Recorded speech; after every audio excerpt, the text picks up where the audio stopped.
శ్రీమాత్రే నమ. జయ గురు దత్తాత్రేయ నమ.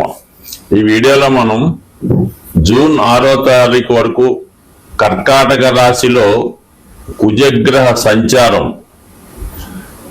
ఈ అబ్బాయిలు అమ్మాయిల యొక్క వివాహ వ్యవస్థ మీద, అలాగే ఆలస్య వివాహానికి కారణమైనటువంటి ఈ కుజగ్రహం ఈ కర్కాటక రాశిలో ఉండడం వల్ల ఎందుకు వివాహాలు ఆలస్యం అవుతున్నాయి, వివాహ సంబంధాలు కుదరకుండా, ముఖ్యంగా అబ్బాయిలు ఎందుకు వివాహంలో లేట్ అవ్వడం, వారి జీవితంలో సరిగ్గా సెటిల్ అవ్వలేకపోవడానికి కారణమైనటువంటి కుజగ్రహం ప్రస్తుతం కర్కాటక రాశిలో ఈ నెల అంటే ఇంచుమించు జూన్ 6వ తారీఖు వరకు ఆ రాశిలోనే ఉండడం జరుగుతూ ఉంటుంది.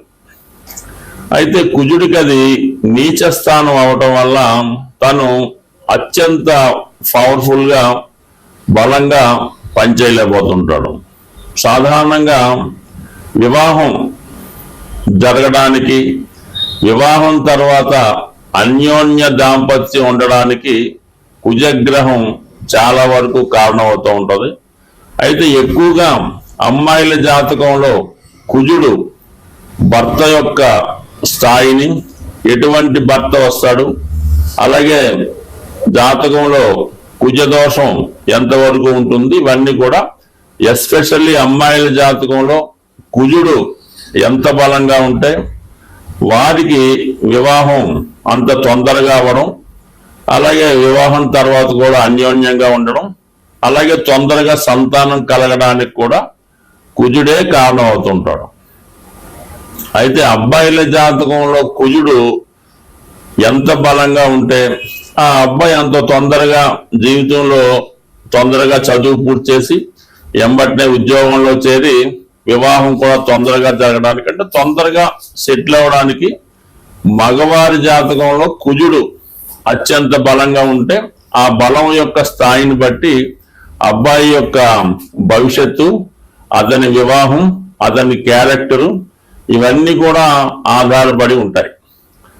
మరి అబ్బాయిల జాతకంలో శుక్రుడు కూడా భార్య యొక్క స్థాయిని చెప్పడం జరుగుతూ ఉంటుంది. శుక్రుడు అబ్బాయి జాతకంలో ఎంత బలంగా ఉంటే అంత అందమైనటువంటి, బాగా స్థిరపడినటువంటి మంచి డౌరీతో మంచి భార్య రావడం జరుగుతూ ఉంటుంది. అలాగే శుక్రుడు పాపగ్రహాలతో కలిసి ఉన్న, పాప రాశుల్లో ఉన్నా కూడా వివాహం ఆలస్యం అవడం, తొందరగా జరగకపోవడానికి కూడా కారణం అవుతుంటుంది. అంటే ముఖ్యంగా ఈ శుక్రుడు రవితో కంబస్ట్ అయి ఉన్న, రవికి బాగా దగ్గరగా ఒకే డిగ్రీలో ఉన్నా కూడా వివాహం జరగడం అన్నది చాలా కష్టం అవుతుంటది. వివాహం తర్వాత కూడా వివాహ బంధం అన్నది చాలా ఇబ్బంది పెట్టడం కూడా జరుగుతూ ఉంటుంది. అంటే సుమారుగా చెప్పాలంటే ఎక్కువ వివాహ వ్యవస్థ మీద మనం ఎక్కువగా కుజుడినే తీసుకోవడం జరుగుతూ ఉంటుంది. కుజుడు ఉన్న స్థానాలను బట్టి కుజదోషం నిర్ణయించడం జరుగుతుంది. కానీ శుక్రుడు కూడా ఈ వివాహ విషయంలో చాలా ప్రాధాన్యత చూపడం జరుగుతూ ఉంటుంది. అందుకని శుక్రుడికి అలాగే మన కుజుడికి సరైనటువంటి అవగాహన, సరైనటువంటి స్థానాల్లో ఉన్నప్పుడు కూడా ఆ వివాహ వ్యవస్థ చాలా అనుకూలంగా ఉండే అవకాశం ఉంది. ఉదాహరణకి ఎవరి జన్మ జాతకంలో అయినా ఈ శుక్ర కుజగ్రహాలు కలిసినప్పుడు వారి జీవితంలో వివాహం తర్వాత ఎంత కొట్లాడుకున్నా తిరిగి మళ్ళా కలుసుకోవడానికి కూడా కారణం అవుతూ ఉంటుంది. అందువల్ల ఏంటంటే ముఖ్యంగా జాతక పరిశీలనలో అమ్మాయిల యొక్క జాతకం చూసినప్పుడు ఆ కుజుడు యొక్క స్థితిని బట్టి, కుజుడు ఉన్నటువంటి స్థానాలు, కుజుడు ఏ గ్రహాలతో కలిసి ఉన్నాడు, పాపగ్రహాల వీక్షణ ఉందా, వీటన్నిటి బట్టి ఎప్పుడు వివాహం అవుతుంది, వివాహం తర్వాత ఏ విధంగా ఉంటుంది, ఏ వైపు నుంచి భర్త వచ్చే అవకాశం ఉన్నది 100% ఈ కుజుడు బట్టి అమ్మాయిల జాతకంలో చెప్పడం జరుగుతూ ఉంటుంది. అలాగే అబ్బాయిల జాతకంలో శుక్రుడు ఉన్న స్థితిని బట్టి అబ్బాయికి ఎప్పుడు వివాహం జరగవచ్చు, వచ్చిన భార్య ఏ విధంగా ఉంటుంది, వివాహం తర్వాత జాతకుడు అదృష్టవంతుడవుతాడా, దురదృష్టవంతుడు అవుతాడు అన్నది కూడా అబ్బాయి యొక్క జాతకంలో శుక్రుని బట్టి కూడా ఉండడం జరుగుతూ ఉంటుంది. సో ఇప్పుడు మనం ఈ కుజుడు ఇంచుమించుగా మనకి జూన్ 6వ తారీఖు వరకు కర్కాటక రాశిలో సంచరిస్తూ ఎక్కువగా పుష్యమి ఆశ్లేష నక్షత్రాల మీద ఎక్కువ సంచారం చేయడం జరుగుతుంటది. ఈ ప్రభావం వివిధ రాశుల వారి మీద ఏ విధంగా ఉంటుంది, వారు తొందరగా వివాహం జరగాలన్నా వివాహం జరిగి కూడా ఇబ్బందుల్లో ఉన్న వాళ్ళు ఎటువంటి పరిహారాలు చేసుకోవాలి అన్న విషయాన్ని ఈ వీడియోలో కొద్దిగా డీటెయిల్ గా తెలుసుకునే ప్రయత్నం చేద్దాం. స్వస్తి. శ్రీమాత్రే నమః. జయ గురు దత్తాత్రేయ నమః. ఈ వీడియోలో వృషభ రాశి వారికి జూన్ 6 వరకు ఉన్నటువంటి కర్కాటక రాశిలో ఉన్నటువంటి కుజగ్రహ ప్రభావం ఏ విధంగా ఉంటుంది అని పరిశీలించినప్పుడు ముఖ్యంగా మనం వివాహం ఈ వృషభ రాశి వారికి ఎప్పుడు జరిగే అవకాశం ఉంది, అలాగే వాళ్ళు ఉద్యోగంలో కానీ ఏదైనా వ్యాపారంలో స్థిరపడడానికి ఎంత సమయం పడుతుంది, ఎప్పుడు వాళ్ళ జీవితంలో బాగా స్థిరపడతారు అన్న విషయాలు మనం తెలుసుకుంటాం. కాబట్టి ముఖ్యంగా మరి వృషభ రాశి వారికి కుజుడు సప్తమ వ్యయాధిపతి అవుతుంటాడు. ఈ సప్తమ స్థానం అన్నది సాధారణంగా వివాహం కాబట్టి వృషభ రాశి వారికి కుజుడు యొక్క స్థాయిని బట్టి స్థితిని బట్టి మరి కుజుడు ఏ గ్రహాలని వీక్షిస్తున్నాడు దాన్ని బట్టి కూడా మనకి వివాహం నిర్ణయం జరుగుతుంది. ముఖ్యంగా మరి వృషభ రాశి వారికి ఇప్పుడు వివాహ ప్రయత్నాలకి కుజుడు చాలా వరకు సహకరించడం జరుగుతూ ఉంటుంది.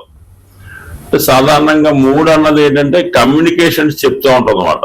అంటే మనం ఇరుగు పొరుగు వాళ్ళతో కానీ అలాగే ఈ మ్యారేజ్ బ్యూరోస్ ద్వారా కానీ న్యూస్ పేపర్ ద్వారా వగైరా ద్వారా మీరు వివాహ ప్రయత్నాలు చేయొచ్చు. లేదంటే మీ ఇరుగు పొరుగు వాళ్ళు, మీ స్నేహితులు, దగ్గర బంధువులతో సంప్రదించి ఏదైనా వివాహ సంబంధం చూసుకొని దానికి మాట్లాడుకొని వివాహం నిర్ణయించుకోవడానికి కూడా 3వ స్థానం ప్రధానంగా ఉంటుందన్నమాట. అంటే పరస్పరం బంధువులు మాట్లాడుకోవడం, వివాహం నిర్ణయించుకోవడం, పెళ్లికి కావాల్సినటువంటి అన్ని సదుపాయాలు అంటే శుభలేఖలు, ఈ పెళ్లి మండపాలు ఇవన్నీ కూడా పురమాయించుకోవడం అన్ని కూడా 3వ స్థానం చెప్తూ ఉంటుంది. అందుకని కంపల్సరిగా మన వృషభ రాశి వారికి ఇది వివాహ ప్రయత్నానికి చాలా అనుకూలమైనటువంటి సమయం. మీరు గట్టిగా సిన్సియర్గా ప్రయత్నం చేస్తే 100% జూన్ 6వ తారీఖు లోపల మీకు తెలుసున్న స్థాయిలోనే తెలుసున్న సర్కిల్లోనే వివాహం కుదిరే అవకాశం ఉన్నది. అయితే మరి వివాహానికి కుజుడు ఎంత అవసరమో శుక్రగ్రహం కూడా అంతే అవసరం ఉంటాడు. మరి అదృష్టవశాత్తు ఈ వృషభ రాశి వారికి శుక్రుడు కూడా 11వ స్థానంలో ఉండడం జరిగింది. ఉచ్చ స్థితిలో ఉండడం వల్ల మీకు ఇదే సరైనటువంటి సమయం. ఇంచుమించుగా మనకి ఇదే శుక్రుడు సుమారుగా ఒక నెల రోజులు కూడా సంచరించడం జరుగుతుంది. అందువల్ల మీరు సిన్సియర్గా ప్రయత్నం చేస్తే అబ్బాయిలకైతే బాగా మంచి స్థాయిలో ఉన్నటువంటి మంచి జాతకురాలైనటువంటి మంచి అందమైనటువంటి ఆరోగ్యకరమైనటువంటి భార్య వచ్చే అవకాశం ఉంది.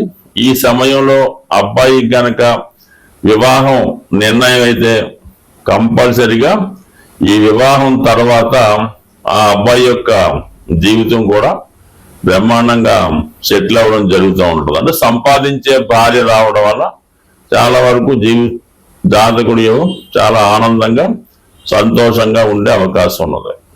ఇంకా అలాగే ఈ సమయంలో ఈ ఎవరైతే ఈ వృషభ రాశిలో ఉన్నటువంటి జాతకులు ఉన్నారో వారు ఏదైనా ఉద్యోగం మారడానికి కూడా కొంతవరకు అనుకూలత ఉంది. అంటే కొన్ని సందర్భాల్లో వివాహం కుదరాలంటే ఈ అబ్బాయి ఉన్న చోటికి అమ్మాయి వెళ్ళడం కానీ లేదంటే అమ్మాయి ఉన్న చోటికి అబ్బాయి వెళ్ళడం కానీ జరుగుతూ ఉంటుంది. ఇప్పుడు సాధారణంగా అయితే విదేశంలో అమ్మాయి ఉద్యోగం చేస్తుంది, మంచిగా ఉన్నప్పుడు తప్పనిసరి పరిస్థితుల్లో అబ్బాయి కూడా ఇక్కడ ఉన్నటువంటి ఉద్యోగం విడిచిపెట్టి అక్కడికి వెళ్ళి ఏదో ప్రయత్నం చేసుకోవచ్చు అనే ఉద్దేశంతో ఇటువంటి ఉద్యోగంలో మార్పు కూడా వచ్చే అవకాశం ఉంది. అంటే ఈ పరిస్థితుల్లో ఏంటంటే మీకు ఒకవేళ పెళ్లి సంబంధం కుదిరితే మరి మీరు కంపల్సరిగా ప్లేసు ఉద్యోగం కూడా మారడానికి సిద్ధంగా ఉంటే అది తొందరగా, అంటే ఆ యాంగిల్లో మీరు ప్రయత్నం చేస్తే అది చాలా సులువుగా మీకు పని జరిగే అవకాశం ఉన్నది.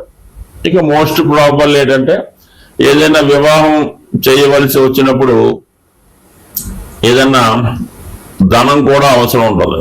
మరి కొంతమంది ఆల్రెడీ ముందు జాగ్రత్త ఉన్న వాళ్ళు జాగ్రత్త పెట్టుకొని పెళ్లి కోసం రెడీగా ఉంటారు.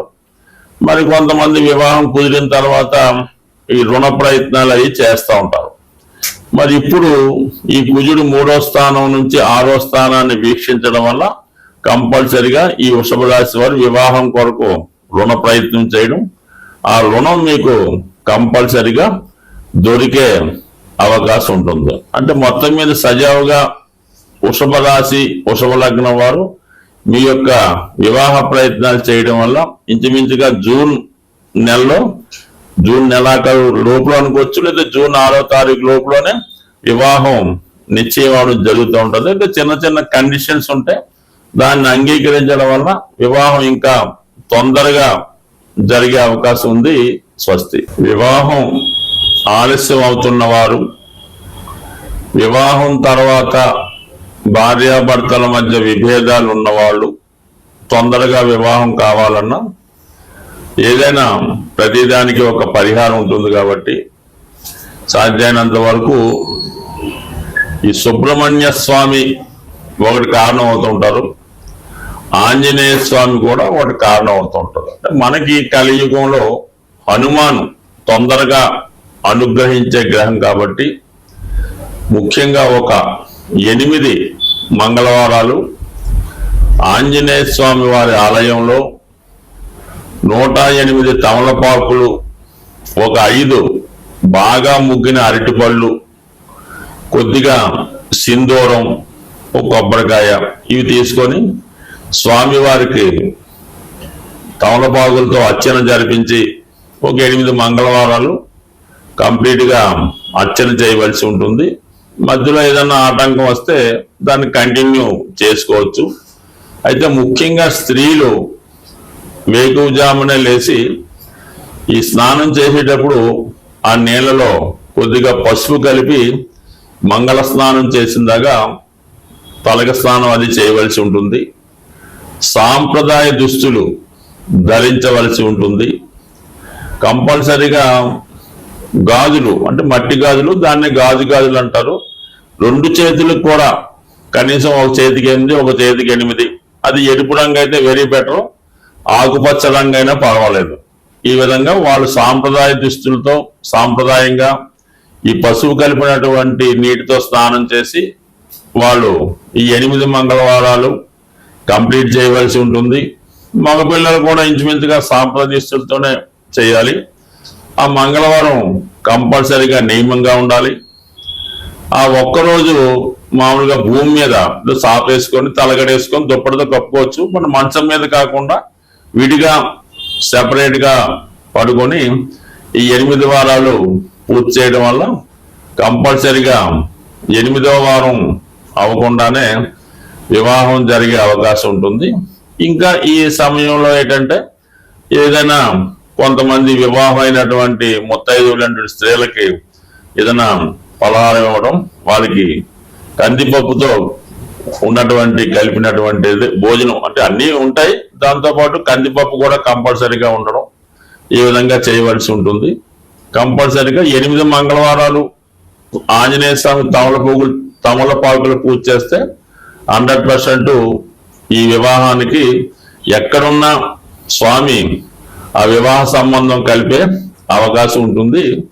సరే, ఇది కొంతవరకు ఉంది. కొంతమంది ఈ మంగళవారం రోజు చీమలకి పంచదార బియ్యం పిండి ఆహారంగా వేయటం వల్ల, లేదంటే చెరువులో ఈ నదుల్లో ఉన్నటువంటి చేపలకి ఆహారంగా ఏదైనా బిస్కెట్లో పేలాలో అవి వేయడం వల్ల, అనేక రకాలు పరిహారాలు ఉంటాయి. ఇవి తొందరగా శీఘ్రంగా పరిహారం జరుగుతూ ఉంటుంది. కాబట్టి ఈ హనుమాన్ చాలీసా పారాయణ చేయడం వల్ల కూడా వివాహం అవుతుంది. సుందరకాండ పారాయణ, హనుమాన్ చాలీసా, ఏదన్నా హనుమాన్ ఆరాధించడం వల్ల కుజగ్రహ అనుగ్రహంతో తొందరగా వివాహం జరిగే అవకాశం ఉంటుంది. స్వస్తి.